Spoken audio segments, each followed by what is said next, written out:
Dearest friends in Marriage Encounter, we hope you are all keeping well. We are Paul and Bianca, with Father Andy joining us virtually towards the end of this video. Sadly, we were not able to be together in the same room to present this. It has been over a month since our last presentation to you. Thank you to everyone who shared the fruits of their dialogue with us. It was uplifting to read them. You might be wondering what has been going on for us. We have been finding our feet slowly in terms of the admin side of our new role as leadership team. We held our first meeting with our national board, and last weekend was our first European Council meeting. We were inspired by these meetings, all the amazing couples who so willingly give of themselves to this wonderful movement.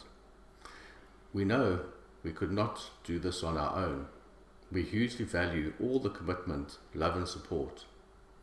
We wanted to explore the concept of community and have prepared a short presentation for you.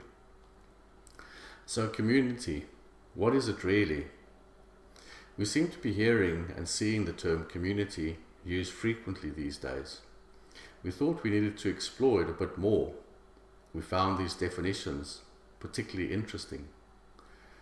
Community is a group of people that care about the same goal.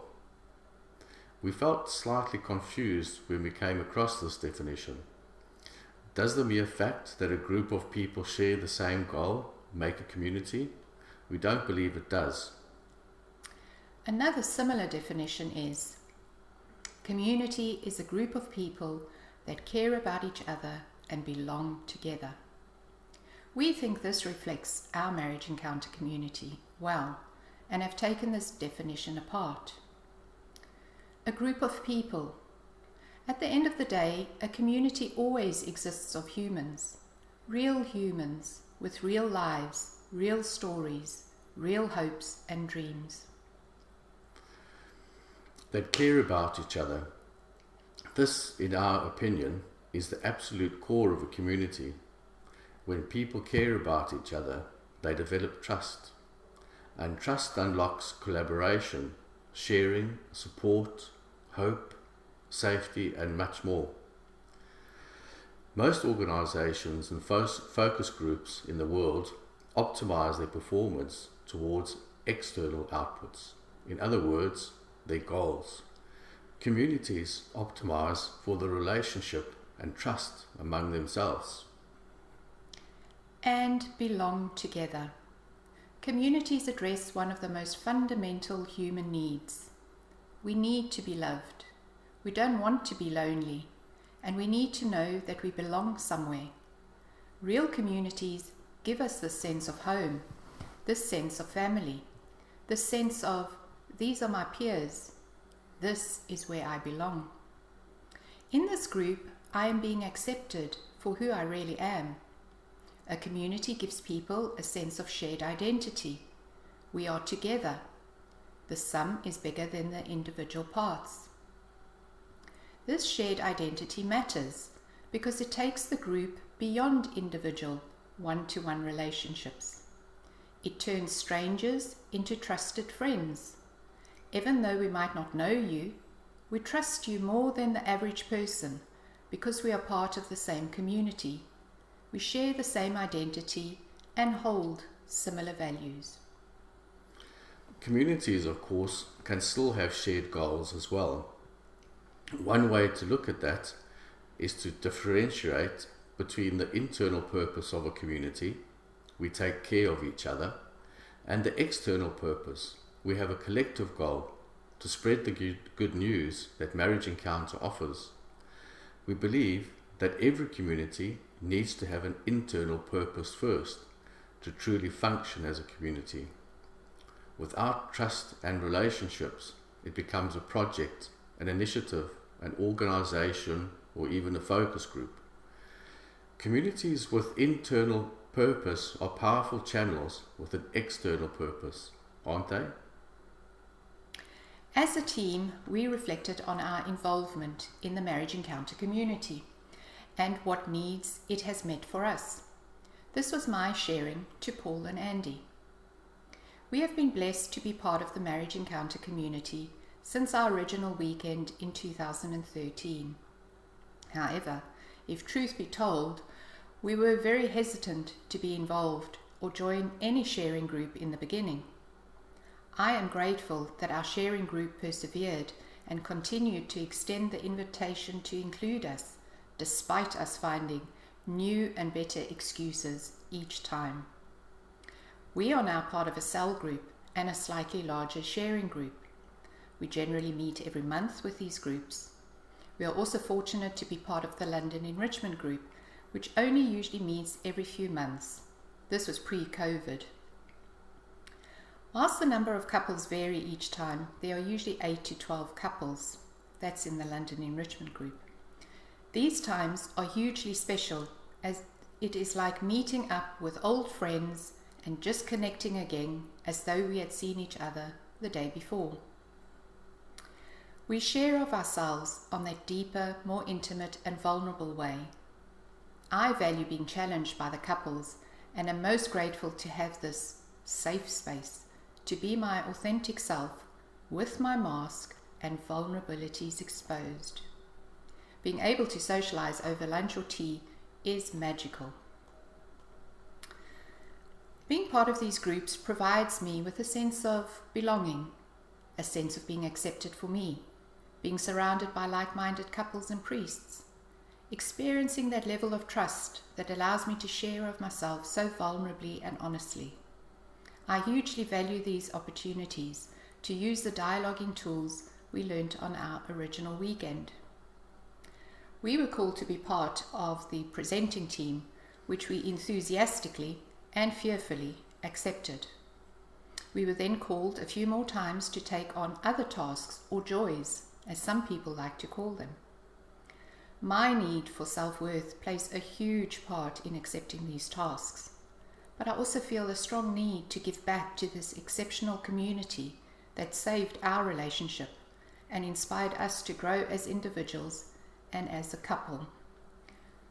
Make no mistake, we still have our challenges.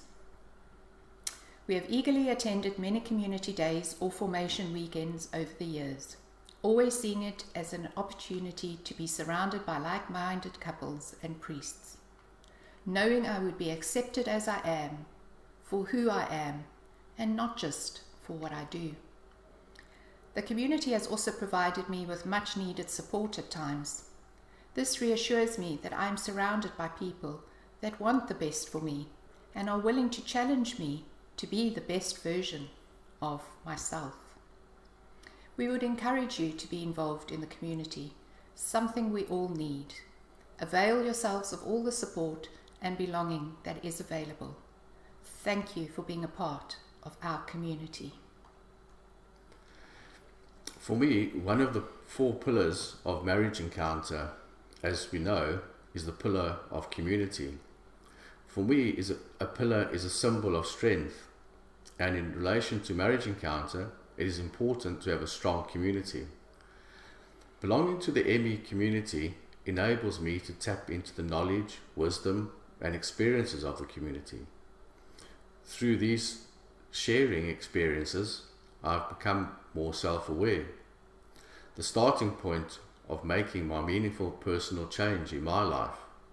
I guess I am in it for me to a degree. What can I learn about myself and my relationships? However, this self-learning process is only the beginning, and I've been challenged by some in the community to take the next step and fully bring out meaningful changes in my life. Being part of a community has brought me personal challenges. Being part of the ME community allows me to share and talk about my feelings, emotions, thoughts and ideas with others in a safe environment. Prior to ME, this never really happened. On the flip side, the ME community allows others to share and talk about their own feelings, thoughts and ideas. By listening, I start to care for our community. Ultimately, I believe that all of us have the same objective in mind. to spread the marriage encounter ethos as far and wide as possible. I've experienced the benefits of this movement personally and within my relationships generally. Sometimes we may not always agree on how to carry out these common goals. Nevertheless, in my experience, this common purpose is still strongly alive and ever present. And now it's over to Andy with his video. Lots of love from us both. Bye. Hi everyone. I said in our introduction to community and to the European Council that it seems that God has something further in store for me as far as my involvement in Marriage Encounter is concerned. No chance of retirement. So now we are looking at what this involvement has meant so far. We say that for a priest, Marriage Encounter helps him to appreciate and deepen his relationship with those closest to him, whether that's the religious community with whom he lives or the parish community for whom he works. In all these relationships, the relational skills that Marriage Encounter teaches and promotes are the very same for priests and couples. Many years ago, Harry Wilde challenged me. Are you here as a priest or as a human being? I replied, I'm here as a human being who happens to be a priest. I'm not here to stand on my dignity and expect people to defer to me because of my position. I'm here because I believe that by belonging to the Marriage Encounter community, I will grow in my ability to live my life to the full, experiencing relationships which will fulfill my basic need for love and self-worth, and to know that while I belong to different communities, my individuality is respected and that I can, in fact, offer something in return. My love, my support, my experience, my time and my talents. I'm not in it for what I can get out of it. I believe that when I give of myself, I will receive 100-fold in return.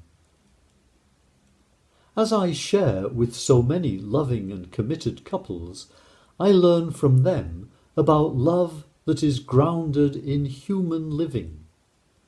But I can offer the insight of my faith that such love reveals God to us, the God who is with us, who makes his home with us, who makes our relationship the sacrament of his presence. Life in the Marriage Encounter community enriches all these areas of my life, and I'm really grateful for this. Thank you. I love you all. Andy. And now we have a question for you. If we want to be more involved in the Marriage Encounter community, knowing our strengths, what can we offer? How does my answer leave me feeling? If we want to be more involved in the Marriage Encounter community, knowing our strengths, what can we offer?